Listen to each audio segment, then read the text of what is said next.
Հարցագրում ելույթների համար Գեգամ Մանուկյան խնդրեմ։ Մենք շարունակում ենք մնալ մեր նույն տեսակետին, ինչ որ արտահայտել ենք 2025 թվականին,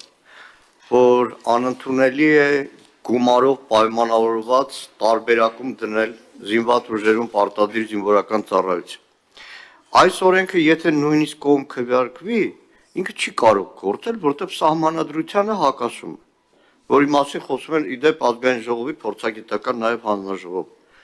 Մենք իրականում զինված ուժերի համալրման հարցը այո գեր խնդիր է, որը պետք է համալիր շատ երկար ուսումնասիրման հետազոտման նյութ դառնա։ Տարածված տեսակետ կա, որ պատերազմի կամ սահմանի անկայունության պատճառով են, որ հազարավորները փախնում են, չեն ծառայում, փողով, քաղաքացիությունից հրաժարվում են։ Ինչ եմ ասում համալիր։ Եթե նույն է պատերազմական իրավիճակ, բերում եք օրինակը Իսրայելի։ Իսրայելում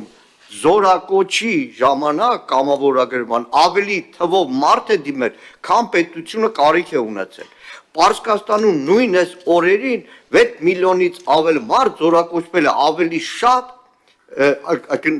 հայտ են ներկայացել, ավելի շատ, քան պետության կարիք կա։ Դրա համար եմ ասում, ինքը շատ համալիր փորձաքննության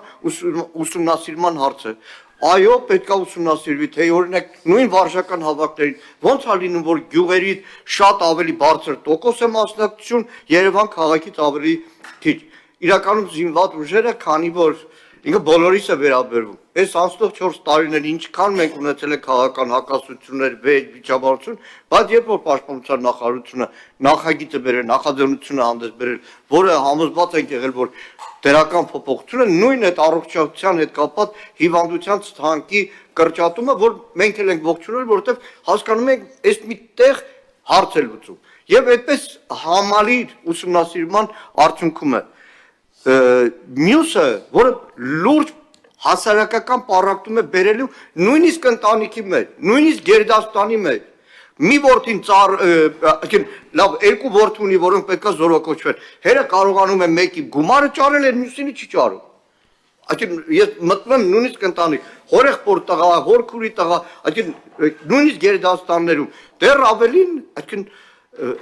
այսպես ասեմ, երիտասարդների եւ մեծերի հակասությունը, ինչը իմ հերը չկարողացավ ճարել, ուրիշի հերը կարողացավ ճարել ու բազմաթիվ այլ խնդիրներ, դրա համար մենք շարունակում ենք մնալ այն տեսակետին, որ այս նախագիծը չպետք է մտնի օրակարգ։ Շատ լավ։ Դուք եք ելույթ ուզում, խնդրեմ։ Հարգելի գործընկերներ, նախ պարոն Մանուկյան, այսինքն դեմ եք, որ բանակի թիվը ավելանա։ Դեմ եք, որ չթողենք մարդիկ քաղաքացիությունից հենց այնպես 150,000 դրամ վճարելով հրաժարվեն ու իրենց պարտքը չկատարեն ի տարբերություն իրենց համադասարանցիների։ Ինչի մասին է խոսքը։ Ինչ է նշանակում դեմ ենք գումարով բանակից ազատվելուն։ Պարոն Սարգսյան, դուք էլ եք նույն բան ասում։ Ես նման առաջարկ եմ արել իմ օրենքի նախագծում։ Բավարար նման առաջարկ եմ արել։ Ձեր պաշտպանության նախարարը մայիսի 22-ին կառավարության նիստում ո՞նց էր պաշտպանում նախագիծը ու դրական եզրակացություն տալիս։ Բայց եթե տենց անթույլատրելի էր նախագիծը, ո՞նց է դրական եզրակացություն տալիս։ Ասում եք պայմանավորվածություն ձեռք չի բերվել։ Ասելու բան էլ չի։ Առանձին խոսանք գրագրությունները ձեզ ցույց կտամ։ Կտնեմ բավարարի ձեզ պայմանավորվածություն ձեռքա բերվել, թե ձեռք չի բերվել։ Հստակ պայմանավորվածություն է ձեռք բերվել, որ այս փոփոխությունները պետք է անեն։ Ու դրանով ես 24 թվականին, որ ասել եմ ծառայության ժամկետը կրճատենք, հիմք եմ տվել, ասել եմ այս փոփոխությունները որ անենք, զորքի թիվը ավելանալու է, դա մեզ հնարավորություն կտա ծառայության ժամկետը կրճատել։ 3-4 անգամ պաշտպանության նախարարությունը գրավոր բացասական կարծիք է տվել, ասել է չի կարելի զորքի թիվը կրճատել։ Հետո բերել է ինքն այդ արել առանց զորքի թիվի ավելացման։ Ասում եք պաշտպան Հայրենյաց։ Պաշտպան Հայրենյացով ծախսը բյուջեի վրա պատկերացնում եք ինչ է։ Պաշտպան Հայրենյացով 5000 հոգին, եթե 12-ով բազմապատկում ենք, միջինով 300,000 դրամ աշխատավարձով, տարեկան 18 միլիարդ պետության համար լրացուցիչ ծախս է։ Էլ չեմ ասում, որ իրանք զորացրվելիս մի հատ 5 միլիոն ամեն մեկը պիտի բան ստանան, պատվովճար պիտի ստանան։ Այսինքն 43 միլիարդ պաշտպանության նախարարությունը ուրիշ տեղից կամ պետբյուջեն ուրիշ տեղից պետք է հատկացնի, որպեսզի մենք զորակոչի թիվը լրացնենք պաշտպան Հայրենյացի հաշվին։ Ինչի մասին է խոսքը։ Որ ասում եք դրական փոփոխություն է տվել, պարոն Սարգսյան։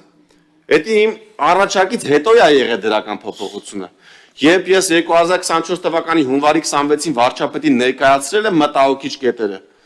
բացեք նայեք վարչապետի ելույթը դրանից 2 օր անց, 2024 թվականի հունվարի 28-ին բանակի 32-րդ տարելիցին, երբ վարչապետը ասում է բանակի 32-րդ տարելիցը բանակի խնդիրների մասին խոսելու եւ առերեսվելու ժամանակն է։ Նեւ շարունակում է, ասում է մենք այսօր ունենք խնդիր, երբ բանակ է զորակոչվում, զորակոչի ենթականների կեսից ավելի պակաս է։ Սա կամ նշանակում է, որ մեր սերունդը լուրջ առողջական խնդիրներ ունի, կամ զորակոչը Հայաստանի Հանրապետությունում շարունակում է մնալ կոռուպցիայի ամենածաղկուն միջավայրը, որտեղ միմյանց հետ դաշնակցում են հանրության, զինվորականության եւ բժշկական հանրության ներկայացուցիչները։ Եթե այդպես է, իսկ նման հնարավորություն կա, դա պետությունը քայքայող դաշինք է, որը կասկածի տակ է դնում մեր պետություն ունենալու իրավունքը եւ ցանկությունը, եւ մենք պետք է քանդենք այդ դաշինքի ողնաշարը։ Մենք պետք է գնանք ինստիտուցիոնալ փոփոխությունների եւ վճռական որոշումների ճանապարհով, որպեսզի տեղ չթողենք կամ նվազագույնի հասցնենք այս երևույթները։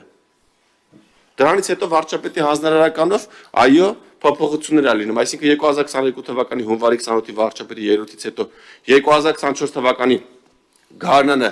եւ աշնանը փոփոխություններ են կատարվում, դրա արդյունքում 4%-ով զորակոչի թիվը ավելանում է։ Ես եմ դրա մասին առաջինը բարձրաձայնել, իմ բարձրաձայնումից հետո ա եղել, ուզում եմ նաեւ արդից օգտվելով այնպես չստացվի, որ նախորդիվ ինձ ասում էի բանը,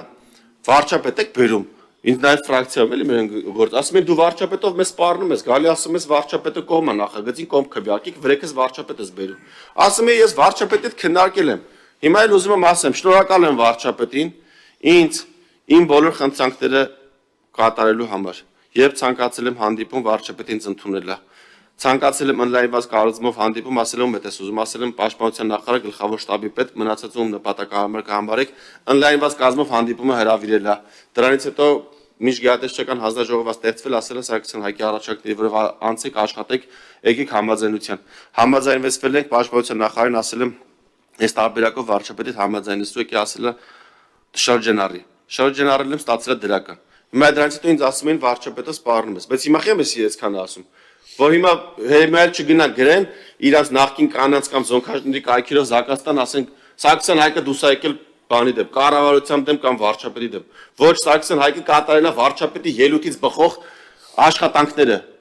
Եվ ես ներկայացրել եմ, ասել եմ մեր զորակոչի թիվը ժողովուրդ ջան, պակասելով պակասում է, հա, այդ մի փոփոխությունը արել ենք 4%-ով, 41%-ով աճ ենք ունեցել 22-ի 23-ի նկատմամբ 24-25 թվականներին, բայց ահռելի բաց ունենք լրացնելու։ Մենք եթե ուզում ենք հասնենք մինչև հեղափոխական Հայաստանի ցուցանիշին, երբ 46% էր զորակոչը, դեռ 10% պիտի զորակոչի թիվը ավելացնենք։ Ու այս փոփոխություններն եմ առաջարկել։ Ու սա լուծման եւ սոցիալական հարց, եւ հայրենիքի արտագաղթի դեմը փակելու հարց։ Եվ նաեւ մեր այսօրվա զինծառայողները, ովքեր որ գնում են իրենց պարտքը կատարում են, տարուկես ծառայում են, իրանք կարող են կյանք մտնեն լուրջ գումար ունենան իրանց ձեռքում ու իրանք հասկանան, որ իրանց ծառայությունը գնահատված է։ Ու այդ ծախսը պետությունը չանի ուրիշ ոլորտից, առողջապահությունից, չգիտեմ, կրթությունից, ասֆալտից կտրելով, այլ էդի անի չծառայածների հաշվին, ովքեր փողը կտան ու գան կարճ կծառայեն։ Նաև սա մեզ ինչ հնարավորություն կտա։ Այն անձը, ով այսօր քաղաքացիությունից հրաժարվում է, այսա օրենքը դեմ կքվեարկեք, սրանից հետո էլ ամեն տարի 3000 հոգի քաղաքացիությունից կհրաժարվի, մենք համ այդ հսկայական ռեսուրսը կկորցնենք, համ այդ գումարը։ Իսկ այն ժողովուրդ ովքեր որ գնում են այսօր ծառայության, իրանք ստիպված են լինելու գնան ծառայության ու ամսական ստանան ընդամենը 3400 դրամ։